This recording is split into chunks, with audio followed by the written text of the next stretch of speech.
I've treated hundreds of patients and trained thousands of healthcare professionals over my 15-year career. And one thing I've learned through that experience is that most people are really confused about supplements, or they lack a clear strategy or plan for how to use supplements to improve their health. That's why I created Adapt Naturals. It's a supplement line designed to add back in what the modern world has squeezed out and help you feel and perform your best. Our ancestors' diets were rich in the essential vitamins and minerals and phytonutrients we need for optimal function. But today, thanks to declining soil quality, a growing toxic burden, and other challenges in the modern world, most of us are not getting enough of these critical nutrients. I formulated Adapt Naturals using the principles of evolutionary biology and modern research to fill the nutrient gaps that we face today and replicate the nutrient intakes found in an optimal ancestral diet. Our flagship offering is called the Core Plus Bundle, a daily stack of 5 products that gives you everything you need each day, from essential vitamins and minerals like B12, folate, magnesium, and vitamin D, to phytonutrients like bioflavonoids, carotenoids, and beta glucans. You can also order the products in the bundle separately if that works better for your needs. The Adapt Naturals products are made from the highest quality, food-based, or bioidentical ingredients. From cellular and immune health to brain and nervous system support to blood sugar and heart health, we've got you covered. Your supplement cupboard is about to get a lot smaller. We also created an app called Core Reset to help you get your nutrition, sleep, movement, and stress management dialed in. Because no matter how good our supplements are, and they are really good, you can't supplement yourself out of a bad diet and lifestyle. The best part is that you get this app at no additional cost when you order the Core Plus bundle. Head over to adaptnaturals.com, that's ADAPT naturals.com, to learn more and start feeling and performing your best. Hey everybody, Chris Kresser here. Welcome to another episode of Revolution Health Radio. One of the most common questions I've received over the years is what role dairy products can play in a nutrient-dense whole foods diet. On one end of the spectrum, you have folks who believe that we shouldn't be eating dairy products at all. These are people in the paleo nutrition community and in many alternative or integrative or functional medicine communities. They would argue that dairy products are inflammatory and linked with lots of different diseases, and that we just shouldn't be eating them because human beings haven't eaten dairy for very long.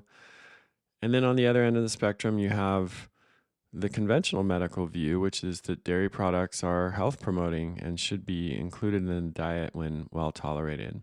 So in this episode, I'm going to explore what the scientific evidence says about this claim and share a little bit about my clinical experience as well. Ready? Let's dive in. So no matter where you personally stand on this question of dairy products, there's no doubt that it's a contentious issue in the nutrition community. As I mentioned in the intro, on one end of the spectrum, you have folks, for example, in the paleo nutrition community, represented initially by Lauren Cordain, who claim that dairy is not fit for human consumption for 2 reasons primarily. Number one, because it's a Neolithic food, meaning it was not consumed during the Paleolithic era, and therefore it's not part of our evolutionary heritage. And then because of proposed physiological mechanisms by which dairy causes harm when it's consumed, like inflammation, as an example. And then on the other end of the spectrum, you have the conventional medical view that dairy is healthy when it's well tolerated. You have like the Weston A. Price Foundation, Nourishing Traditions, who've advocated for full fat, often raw dairy products and the health benefits there. Researchers like Stefan Guillenet, Chris Masterjohn, Kurt Harris, who's not really writing anymore in the health world, but used to, and people like myself. In my first book, The Paleo Cure, I argued that dairy can be part of a healthy whole foods diet if it's well tolerated. So rather than just share opinion about this topic, I of course want to review the research and what the research says. But before I do that, I want to address one of the arguments that's often made as to why we shouldn't eat dairy products, because I think it's kind of a worthless argument, but it's one that I hear really often. So I just want to bring it up before we dive into the research and the details. So in the this is particularly common I found in like the vegan community and the raw food vegan community. But I've heard it from other people too, which is that humans should not consume dairy products because we are the only mammal that drinks milk into adulthood. As you probably know, most mammals, including humans, prior to about 10, 12,000 years ago, only consumed their milk from their mother prior to being weaned. And then once we were weaned, we didn't go on consuming dairy products after that. And so the claim is that because of that, we shouldn't consume milk or dairy products. The problem with that argument is there are lots of things that human beings do now, today, that no other mammals do. In the world of eating, a good example would be dark chocolate. We consume dark chocolate. I don't know of any other mammals or animals out there that are cultivating and producing their own chocolate and eating it. But we do, and it seems to have many health benefits if you look at the research. We cook our food. That's another example. I don't know any other mammals or animals that are cooking food, and yet cooking food has been shown to increase nutrient absorption and provide many health benefits. Some scientists even believe that cooking food is part of what made us human because it enabled us to extract more nutrients more quickly, spend less of our time gathering and eating food, and led to larger brain and the intelligence that distinguishes us from other animals. We also fly on airplanes, we drive cars, we use phones, and certainly some of those things have downsides, but they also have tremendous benefits. So I don't think it's a very good argument that we shouldn't do something just because other mammals or animals aren't doing it. So I just wanted to start there. Now, let's talk a little bit about the background of dairy consumption amongst humans, because I think that's important to set the stage. So, dairy product consumption didn't really begin until about 10 to 12,000 years ago. So, it's true. It's a Neolithic food. It was not part of our habitual food consumption during the Paleolithic era. But there was a reason that dairy products started to be consumed, and this is true, for most behaviors that are preserved from an evolutionary perspective. They do serve some purpose, or they wouldn't continue. So it seems from the most recent research that the consumption of dairy arose in different parts of the world separately or distinctly. One was the Middle East, another was East Africa, at least those two. And dairy products provided a great source of hydration, which would have been protective during periods of drought. And it also provided a meaningful source of calories and nutrition.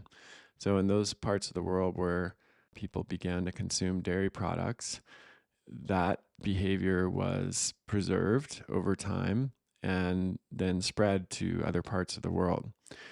Now, it is true that human beings, we require a particular enzyme called lactase to digest the sugar in milk, lactose. Prior to the emergence of dairy consumption in those areas, humans only produced lactase when we were babies prior to being weaned because mother's milk was the only source of milk in the diet. Once we were weaned, we didn't need to continue to produce lactase, and the body would just shut that down, and we would not then be able to digest milk into adulthood. And today, that's still true for 2/3 of the global population. In other words, only about 35% of the population around the world continues to produce lactase into adulthood and is thus able to digest lactose, the sugar in milk. And we're going to talk a little bit more about this later in the show, but it's worth just pointing out briefly that even if you're one of the 65% that doesn't produce lactase in adulthood, that doesn't mean that you can't enjoy dairy products. There are many ways that you can still benefit from dairy if you choose to, even if you can't digest lactose. So after, around 10, 12,000 years ago, we had that first emergence of pastoralist cultures that raised animals for milk. And then that spread to other parts of the world, particularly Northern Europe and Scandinavia, where today about 95% of people are lactose tolerant because they do produce the lactase enzyme into adulthood. So your personal tolerance of lactose, the sugar in milk, will depend on your genetic heritage. And of course, that's not black or white because we are a true melting pot in most places in the world. Most people have mixed genetic heritage. So you can think of lactose tolerance as more of a spectrum than a off on black white binary function. Most people have fall somewhere on that spectrum. So some people are completely tolerant of lactose. Other people are completely intolerant to the point where even if they have a minute or small amount, they have trouble. Many people are somewhere in between, and it's more of a threshold-based tolerance where if they can tolerate some amount of lactose, but if they consume a whole bunch of it, they don't do so well. That's what I've seen in my clinical practice, working with thousands of patients over the years, and the feedback I've gotten from the thousands of healthcare practitioners that I've trained as well. Okay, so with all of that context in mind, let's move into talking a little bit about the research. Lauren Cordain's group published some review papers proposing various physiological mechanisms by which dairy causes harm. One was a paper by Melnick et al. Called Milk Signaling and the Pathogenesis of Type 2 Diabetes. And they present a theory that milk consumption beyond the weaning period could overstimulate pancreatic beta cells and promote beta cell death. And since the proliferation and death of beta cells are hallmarks of type 2 diabetes, it follows that milk consumption must contribute to type 2 diabetes. But if that theory was true, we would expect to see increased rates of type 2 diabetes in people consuming dairy products. In fact, we don't see that, and we often see the opposite. For example, one study looked at serum levels of trans-palmitoleic acid, which is a fatty acid found in dairy fat, and correlated those levels with risk factors for diabetes. And they found that higher circulating levels of trans-palmitoleic acid were associated with healthier levels of blood cholesterol, inflammatory markers, insulin levels, insulin sensitivity, even after adjustment for other risk factors. And during the follow-up period, people with higher circulating levels of trans-palmitoleic acid had a much lower risk of developing diabetes, with about 60% lower risk among participants in the highest quintile of trans-palmitoleic acid levels compared to people in the lowest quintile. So put more simply, this study directly contradicted the theory that was posed in that milk signaling paper and found that people with the highest levels of fatty acids, of this particular fatty acid from dairy products, had about 1/3 the risk of developing diabetes over a 3-year period. And I'm going to cover some more studies that clearly show that dairy products either don't increase the risk of diabetes or reduce it. Another study found that people with the highest levels of milk fat biomarkers were at lower risk of heart attack. For women, the risk was reduced by 26%, and for men, it was 9% lower. Another study showed that people who ate the most full-fat dairy had a 69% lower risk of death from cardiovascular disease than those who ate the least. And then a large review of 10 studies found that drinking milk was associated with a small but significant reduction in heart disease and stroke risk. So this is research from the 2010 to 2015 period. I want to review some more recent research to give you an idea of what the studies over the past 5 to 10 years have shown as well. So there's a paper that was published in Advances in Nutrition in 2016 called Comprehensive Review of the Impact of Dairy Foods and Dairy Fat on Cardiometabolic Risk. I'm going to quote from this paper because it's pretty straightforward. This comprehensive assessment of evidence from RCTs suggests that there is no apparent risk of potential harmful effects of dairy consumption, irrespective of the content of dairy fat, on a large array of cardiometabolic variables, including lipid-related risk factors, blood pressure, inflammation, insulin resistance, and vascular function. This suggests that the purported detrimental effects of saturated fatty acids on cardiometabolic health may in fact be nullified when they're consumed as part of complex food matrices, such as those in cheese and other dairy foods. Thus, the focus on low-fat dairy products in current guidelines apparently is not entirely supported by the existing literature and may need to be revisited on the basis of this evidence. So, several interesting things about this paper and this conclusion. Number one, no harmful effect of dairy products for cardiometabolic risk factors. And in fact, in many of the studies that they reviewed, they saw benefits and improvements with people consuming dairy. The second interesting point is that low-fat or non-fat dairy was not better than full-fat dairy. And again, in many cases, actually, full-fat dairy shows more benefits and improvements than non-fat and low-fat dairy. And I think the reason for that is what we just reviewed. There are some fatty acids in full-fat dairy products, like trans-palmitoleic acid, but also conjugated linoleic acid, and a few others that seem to have particular benefits. I'm going to cover these in a little bit more detail shortly, but I just wanted to point that out as we review this paper. There's another study a couple years earlier than that published in the European Journal of Nutrition by Stefan Guillenet, who's a friend and colleague. He was at the University of Washington at the time, PhD, who studied the neurobiological regulation of fat mass. And they reviewed 16 studies and found that high-fat dairy intake was inversely associated with measures of adiposity. Inversely associated means that people who consume more high-fat dairy had better metabolic health in this case. And this association was not seen with non-fat or low-fat dairy. So that's a very interesting finding. Another paper published more recently, also in the journal Advances in Nutrition in 2019, called Effects of Full Fat and Fermented Dairy Products on Cardiometabolic Disease. I'm also just going to quote directly from the abstract here because it's quite clear. Okay, here we go. In fact, the weight of evidence from recent large and well-controlled studies, systematic reviews, and meta-analyses of both observational studies and randomized controlled trials, so a broad range of different types of research, indicates that full-fat dairy products, particularly yogurt and cheese, do not exert the detrimental effects on insulin sensitivity, blood lipid profile, and blood pressure as previously predicted on the basis of their sodium and saturated fat contents. They do not increase cardiometabolic disease risk and may in fact protect against cardiovascular disease and type 2 diabetes, end quote. Can't get more clear than that. So yet another paper, a large review, meta-analysis of other reviews finding that full-fat dairy not only doesn't increase inflammation or harm metabolic or cardiovascular health, it generally improves it. And then last paper I want to talk about was a randomized controlled trial from American Journal of Clinical Nutrition 2021.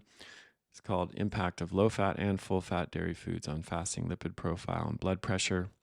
So this was a trial of about 70 participants where they had a 4-week run-in period with limited dairy intake, and then they randomly assigned people to one of 3 diets, either containing a limited dairy diet or switching to one with almost 3.5 servings of either low-fat or full-fat milk, yogurt, and cheese for 12 weeks.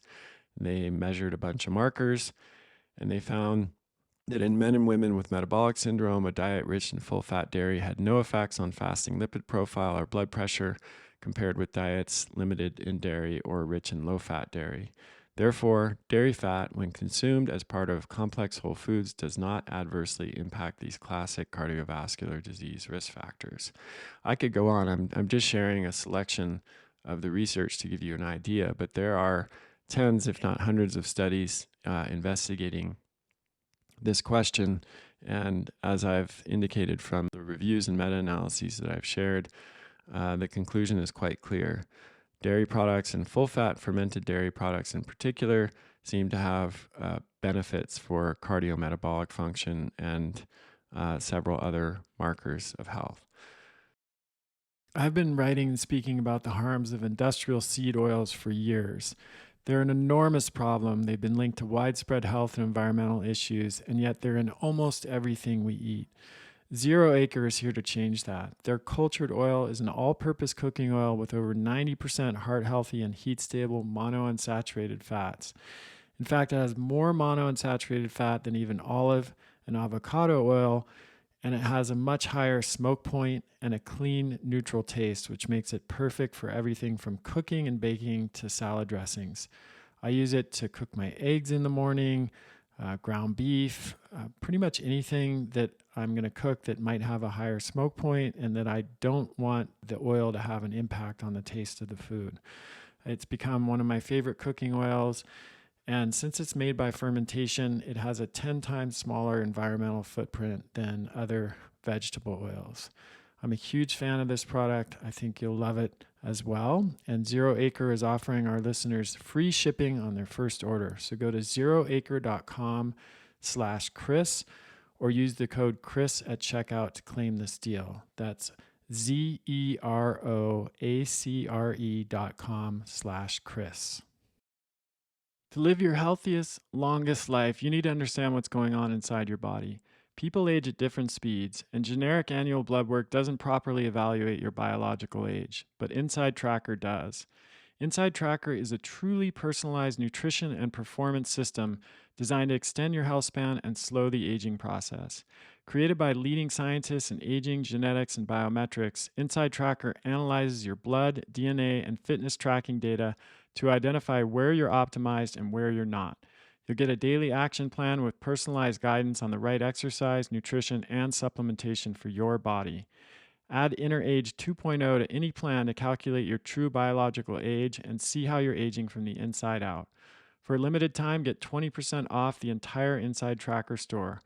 Just go to insidetracker.com/Chris Kresser. That's insidetracker.com/Chris Kresser. Paleo Valley's beef sticks are definitely one of my favorite snacks. They're unlike anything else on the market. They're made from 100% grass-fed and grass-finished beef and organic spices, and they are naturally fermented, which gives them this really amazing flavor. In fact, they were recently voted in Paleo Magazine as one of the top snacks of the year. One reason I love Paleo Valley is that they're committed to making the highest quality whole food products that are free of junk ingredients. They're compact and easy to take on the go, especially when I'm out in the mountains and away from civilization. Go to paleovalley.com/Chris and use the code Kresser15 to get 15% off. So why would that be? Why would full-fat dairy in particular be more beneficial than non-fat and low-fat dairy? Well, we already talked about it a little bit. Some of the fatty acids in dairy products like trans-palmitoleic acid seem to have unique health benefits. We also know that some of the compounds that are present in high-fat dairy products like butyrate and conjugated linoleic acid have benefits that over the past few years have become much more clear. Butyrate provides energy to the cells lining the colon. It inhibits inflammation, which may explain why dairy is not inflammatory, and may prevent colonic bacteria from entering the bloodstream. In fact, butyrate's anti-inflammatory effect is so strong that we use it in functional medicine and even in conventional medicine to treat serious inflammatory bowel diseases like Crohn's disease. One trial showed that 4 grams per day of butyrate for 8 weeks induced complete remission in a group of Crohn's disease patients. Another fatty acid in milk fat is called phytanic acid, and it's been shown to reduce triglycerides, improve insulin sensitivity, and improve blood sugar regulation in animal models. Conjugated linoleic acid is a natural trans fat found in dairy products. I know you're probably familiar with some artificial trans fats, which are very harmful, but conjugated linoleic acid is a natural trans fat, and it's been shown to reduce the risk of heart disease, cancer, and diabetes. Dairy fat's also a good source of fat-soluble vitamins like retinol, preformed vitamin A, and vitamin K2 when it comes from grass-fed cows, and those can be difficult to find elsewhere in the diet. And then, of course, dairy is a good source of other nutrients like bioavailable calcium. Most people do not get enough calcium in the diet, and there aren't very many good sources of bioavailable calcium. On paper, dark leafy greens like spinach are a good source. So, for example, one serving of spinach contains about 115 milligrams of calcium. But what the food label won't tell you in that situation is that the bioavailability of calcium in spinach is extremely low. It's about 5%. So you're only going to absorb about 6 milligrams of that 115 milligrams of calcium in that spinach, whereas the bioavailability of calcium in milk is on the order of 30 to 40%. What this means is you'd have to consume 16 cups of spinach to get the same bioavailable calcium that you get from one glass of milk. Now, I know some of you are thinking, but I can't drink milk. I don't feel good. We're going to talk about that because it's true. Milk and dairy are not appropriate for everybody. But for those that can tolerate dairy, this is the main point I'm trying to make with this podcast. If you can consume dairy products and you feel good and you're not lactose intolerant, you're not sensitive to the proteins in dairy products, the research overwhelmingly shows that it's a beneficial food, particularly when you consume high-fat dairy products and particularly when you consume organic dairy products from animals that have been grass-fed and raised on pasture without hormones, antibiotics, GMO food, etc. And then the question of raw dairy and A2 versus A1 is, those are other topics which I'm not going to cover in this show. I've talked about those before, but there are ways of kind of making dairy products even more health promoting. Okay, so now that we've covered the research on dairy products in general for cardiometabolic health, inflammation, insulin, heart disease, all of that, we've talked about why full-fat dairy tends to be more beneficial for cardiometabolic health due to the unique compounds that it contains. I want to talk about another criticism of dairy products, which is that consuming dairy has a negative impact on bone health. And then after that, we're going to talk a little bit about some of the practicalities, like how to know if you're intolerant to lactose or the proteins in dairy, and then how to address that in the diet. So the claim that dairy products contribute to osteopenia and osteoporosis is largely based in the acid-alkaline hypothesis. Now, I've debunked the acid-alkaline hypothesis in general on my podcast and podcast episodes, also blog articles. So I would really encourage you to search for Chris Kresser acid alkaline if you haven't seen or listened to that content.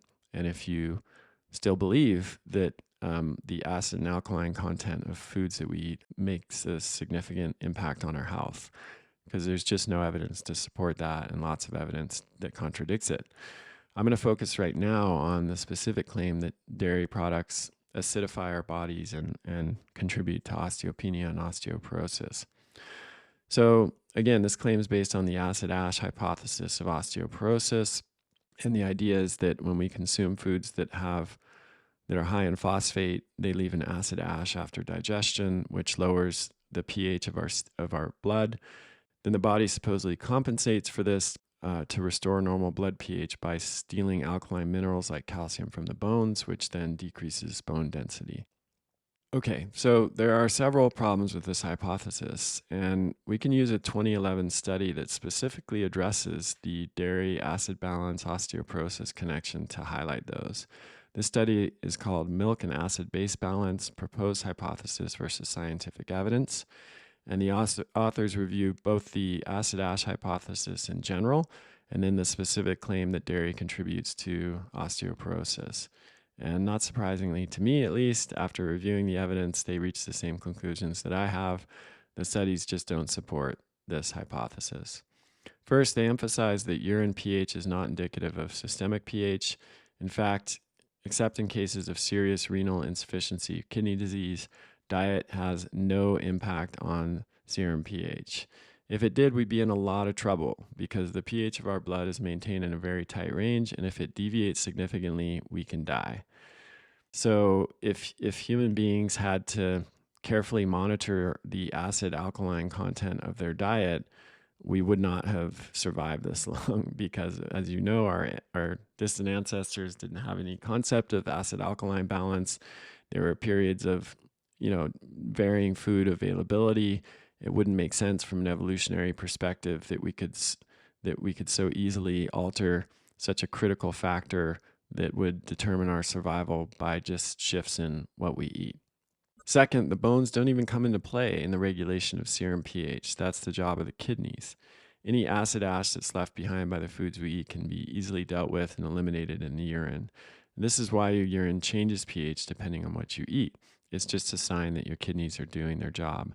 And that's important to understand because advocates of this hypothesis often recommend or even sell urine pH tests, and they claim that if the pH of your urine is low, that means your body is acidified and you need to consume a bunch of alkaline foods, and that will actually can lead to changes in urine pH, but that doesn't mean anything is changing with your serum pH or that it's having any impact on your bone health or overall health. What's also particularly interesting is that even if you accept this acid alkaline hypothesis in general, the authors of this paper cite two studies that indicate that milk actually leaves an alkaline ash as opposed to an acid ash, based on measurements of urine pH and net acid excretion following milk consumption in clinical trials. So, even if we go with the acid alkaline hypothesis, this study found that milk is an alkaline food, not an acid forming food. So, the whole hypothesis just completely falls apart when you really look at the evidence. Perhaps even more important, it's helpful to look directly at evidence that links dairy consumption directly to bone health. Instead of coming up with a proposed mechanism like acid alkaline hypothesis and looking at that intermediary mechanism, it's best to just go right to the direct clinical endpoint that we're concerned with, which is bone health. So what do studies that have looked at this show? Well, they show that drinking milk tends to lead to positive calcium balance, meaning that more calcium is absorbed than excreted. Other studies show that phosphate in general, which is in milk products, but also in other foods, increases calcium retention and improves bone health, which is why phosphate is found in lots of bone health supplements. Increased dairy consumption is consistently associated with lower rates of osteopenia, osteoporosis, and better bone health across many different cultures around the world. For example, increased dairy intake in postmenopausal Korean women was associated with a decreased risk of osteoporosis. Another study found that in the US, dairy intake was a significant predictor of osteoporosis among postmenopausal women, meaning women who consume more dairy had lower rates of osteoporosis. And in Poland, higher dairy consumption during childhood and adolescence predicted better bone health in adults. Again, these are just 3 studies I'm picking that are representative. There are many other studies in the scientific literature that support the connection between dairy consumption and better bone health. All right, so that's what the research says. It's pretty convincing, especially if you review the bulk of the evidence, not just these studies that I've selected, but I chose ones that were representative. I chose large systematic reviews that looked at all different types of evidence, other reviews, randomized controlled trials, observational data, prospective studies, retrospective analyses, etc. And they all point to the same conclusion that dairy consumption, particularly full-fat dairy, is beneficial for cardiometabolic and bone health. Okay, now that we've reviewed the evidence, let's talk about some of the practicalities. It is true that many people do not tolerate dairy products well, and there are 2 reasons for this. One is that some people are intolerant of the proteins in dairy products, and they can have an IgG-mediated intolerance, which is can be mild to serious, but it's not a true allergy, or some people can actually be allergic to the proteins in dairy. This is fairly uncommon, actually. The prevalence studies I've seen range a bit, but it's generally in the 1% to 3% range from what I've seen. Whereas lactose intolerance, the inability to digest the sugar in milk, is much more common, as we discussed earlier in the show. That affects 2/3 of the global population. However, even if someone is lactose intolerant, that doesn't mean that they can't enjoy some dairy products. So, ghee is virtually has virtually no lactose in it. Butter has very little lactose. Hard cheeses, particularly those that have been aged for a while, like cheddar, have almost no lactose. Even fluid cream, whipping cream, full fat whipping cream is fairly low in lactose. And then as you go down the line, you have like soft cheese and fluid milk, which are quite high in lactose. Yogurt and fermented dairy, the lactose content in those products can vary depending on how long they've been fermented. So the longer they've been fermented, the lower the lactose content will be. So 24-hour at-home fermented yogurt or kefir will often be virtually free of lactose. So as you can see, there are many different options for dairy products for people who want to get the benefits of calcium and the fatty acids that are in dairy fat and the other nutritional benefits of dairy, in addition to the delicious taste, for people who like dairy products. Even if you're lactose intolerant, you can still enjoy those products, and your mileage will vary. For some people, if they're extremely lactose intolerant, they may not be able to consume much dairy, much of those products, even the ones that are low in lactose. But for others, they can eat quite a bit of those products and not have an issue. Speaking personally, I don't do well with fluid milk and some, too much soft cheese or, store-bought yogurt, but I can have hard cheese, ghee, butter, cream, and homemade yogurt and kefir all day long with no problem at all. If you're intolerant of the protein in dairy, that's a little bit more challenging because almost all dairy products contain dairy protein. The exception would be ghee, and then butter is fairly low in protein as well. But definitely, if someone's allergic to the proteins, they're not going to be able to tolerate butter usually. They may be able to tolerate ghee. If it's just an intolerance rather than an allergy, it will depend on how significant the intolerance is. In terms of testing, there are some tests out there to screen for dairy protein intolerance or allergy. A typical food allergy test should test for dairy proteins.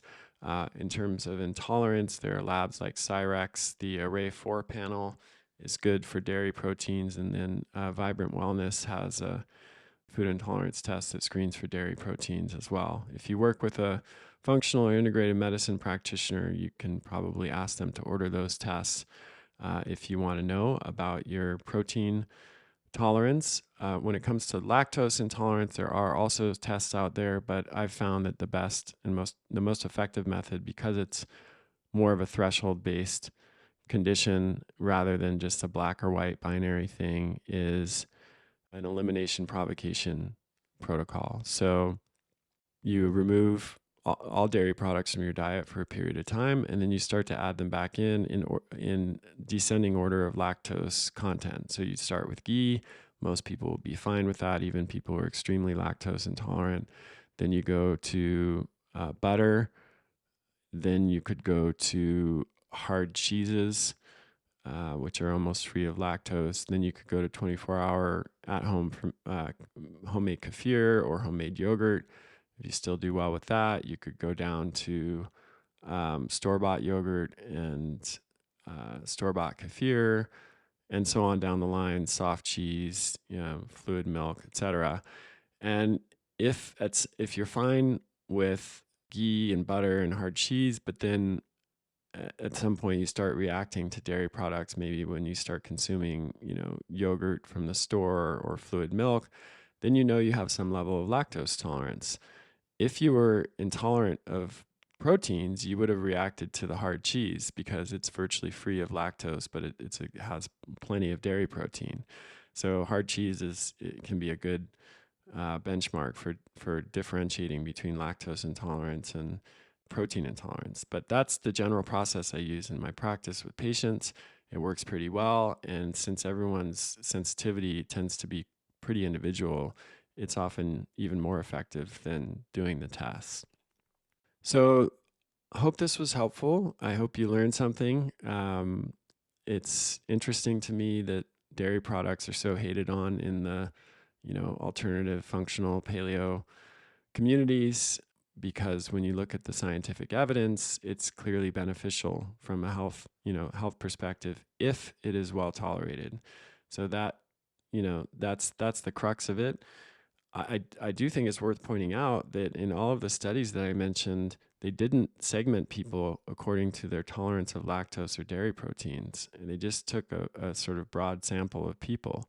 So I think we can almost guarantee that there were people in those studies that were lactose intolerant or were intolerant to the proteins in dairy and yet still experienced some of those cardiometabolic benefits.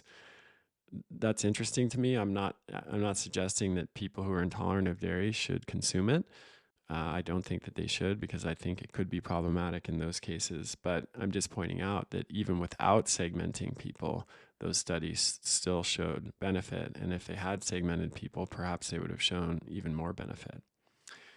So I'm going to put some links to articles I've written on this topic with more information and scientific references. I'll also put links to some of the references that I brought up in the show that aren't present in those articles. You can always check out the show notes to get this type of information from any episode of the show. Once again, I want to thank you for listening. Please keep sending your questions in to chriskresser.com/podcast question, and I'll see you next time. That's the end of this episode of Revolution Health Radio. If you appreciate the show and want to help me create a healthier and happier world, please head over to iTunes and leave us a review. They really do make a difference. If you'd like to ask a question for me to answer on a future episode, you can do that at chriskresser.com/podcast question. You can also leave a suggestion for someone you'd like me to interview there. If you're on social media, you can follow me at twitter.com/chriskresser or facebook.com/chriskresserlac.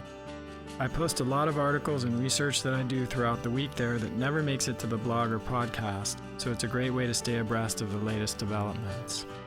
Thanks so much for listening. Talk to you next time.